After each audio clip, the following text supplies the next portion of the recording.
After the destruction of the Jewish temple in 70 AD, the Jews never rebuilt a third temple during all those years. But why?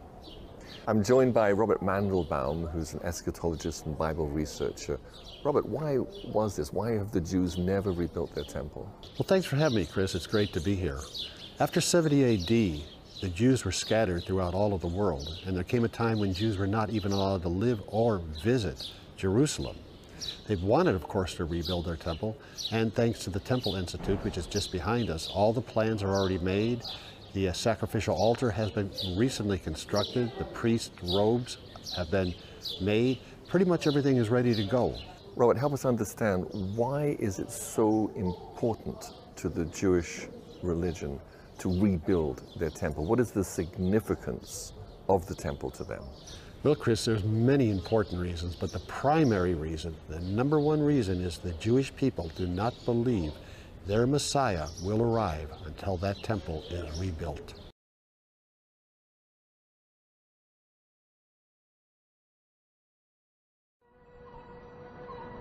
This place has been a holy place since the beginning of the world and is, in essence, the center of the world. And we believe that the rock inside of the Dome of the Rock, which is called in Hebrew the Even HaShetiyah, which in English means the foundation stone, is the foundation stone of the world. That is the place from which God spread out the earth.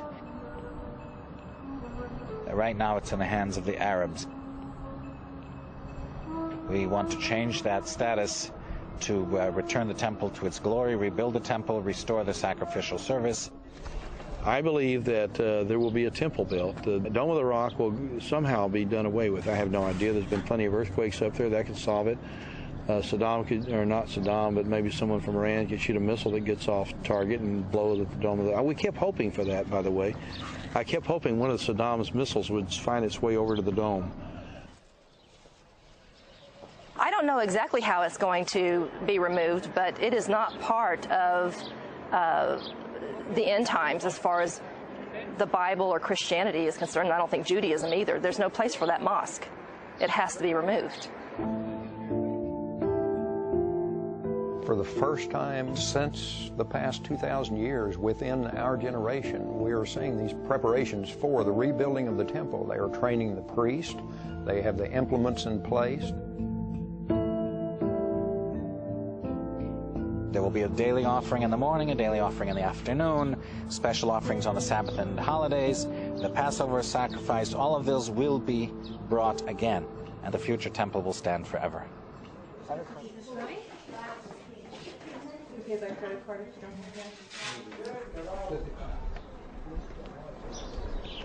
The problem that you have at the Temple Mount is that possession of the Mount becomes interpreted as possession of the truth. And when people think that they have to possess a place to possess the truth, that turns that spot into the blasting cap of religious conflict. Some who believe that if they want to start a temple again, they're even creating temple vessels. They're trying to get ready for the building of the temple.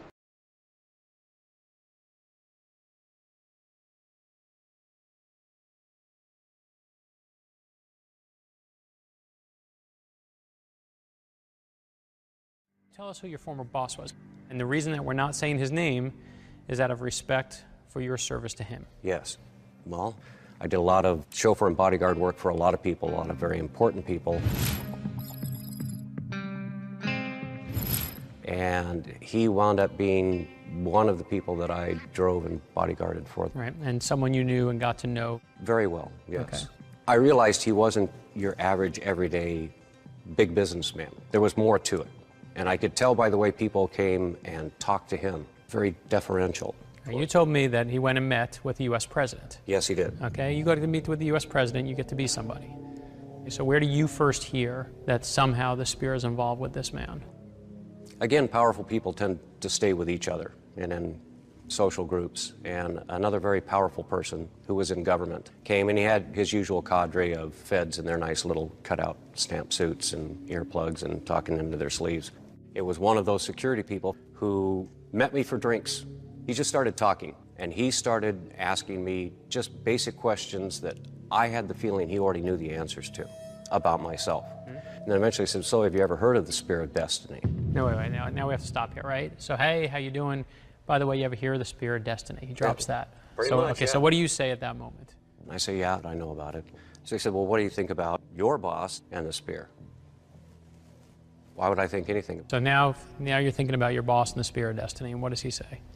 He says, well, what would you think if I told you that he was the one who stole it from Hitler? Yeah, your boss Yeah. stole the Spear of Destiny from Adolf Hitler. Yeah. That's what he drops in the bar. Yeah. The best bar story of all time. When he said it, I just put my drink down and looked at him because I thought he was crazy. And what did he say that made you think he wasn't crazy? He started to tell me a story. I'd love to hear that story. You know that's what we're here to do. Let's tell the story.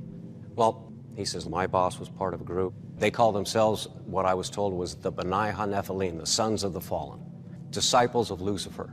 And just so that you understand, they believe that the God of the Bible is evil. And they believe that Lucifer is good. This is your boss's secret cabal. This is their believes secret. that the God that we all know is the bad guy. Is the bad guy. That spear is the one that they believe when the temple is rebuilt in the city of David, their man, the person that they had handpicked, was at some point going to walk into the Holy of Holies, take the blade and shed his own blood, and then proclaim himself to be the Messiah. And then these sons of the fallen, they plan on ruling the world. They believe it enough to not only be willing to kill for it, they believe it enough to die for it. And right now, they're trying to move in Jerusalem to make that new temple rise. Yes. So that this next coming happens. Yes. And that they will have, therefore, control of this world. Yes. Now, the key thing to me is you don't believe that Lucifer's the good guy in the story. No. You're not trying to tell us that all this happened, but you're saying that whether it's true or not, it doesn't matter. But the idea is that these people still exist today. They still exist today. They're still out there now. As far as I know.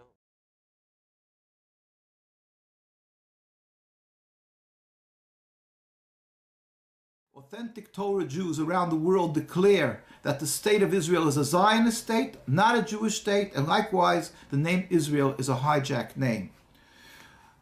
In this issue now, they're attempting to declare sovereignty over the Temple Mount.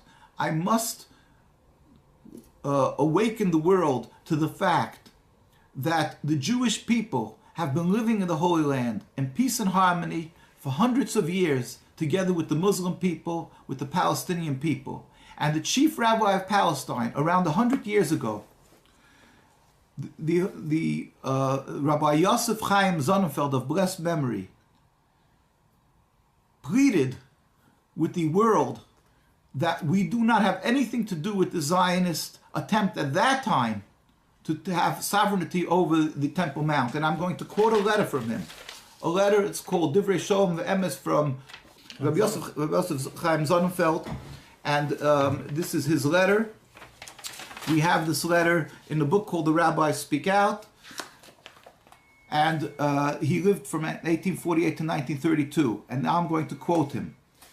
The Jews do not want to take in any way that which is not theirs, and they certainly do not want to contest the rights of other inhabitants to the places held by them which they regard with honor and consider holy. And in particular, there is no foundation to the rumor that the Jews want to acquire the Temple Mount.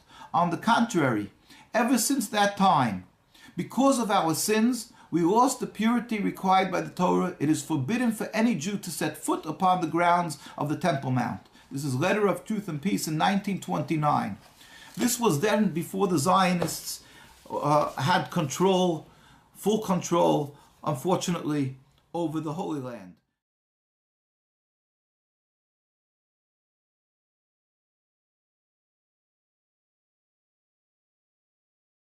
The Jewish prophet Daniel in Daniel chapter 9 prophesied that there would be a world leader that would arise and would confirm some type of a covenant that would bring some measure of tranquility to the Middle East. Even now, as wars are raging in Yemen, Libya, Syria, Iraq, Saudi Arabia is involved, this would bring about some measure of peace to this situation. And it would then also allow the Jews to rebuild their temple and begin their animal sacrifice once again. Now, I want to underline that the rebuilding of the Jewish temple is a very important milestone in the sequence of end-time events. And there can be many interpretations of Bible prophecy, who the Antichrist is, when he's going to come, even whether we're living in the end times at all. But when the Jewish temple is rebuilt, then we know for sure that we're in the last 7 years. And we lock in to a very definite sequence of events as foretold in the books of Daniel, Revelation, and many other prophetic passages in the Bible. Yes, the temple's very significant in end-time Bible prophecy. It's where the Antichrist finally declares that he is God, tries to bring about the end of the worship of the true God. It's also where he places what is known as the abomination of desolation, spoken of by Daniel the prophet and quoted by Jesus in Matthew 24. This abomination of desolation, or the image of the beast, as John calls him in the book of Revelation, do we know what it is, or what it's likely to be? Well, there are those who have speculated, and rightly so, that it could be some type of supercomputer combined with what the transhumanists are now pushing forward, as well as changes in the genome system. Science is putting it all together. Never before in world history that we know of has it been possible to track every man, woman, and child. But the Bible does talk in Revelations 13 about the mark of the beast, the famous 666.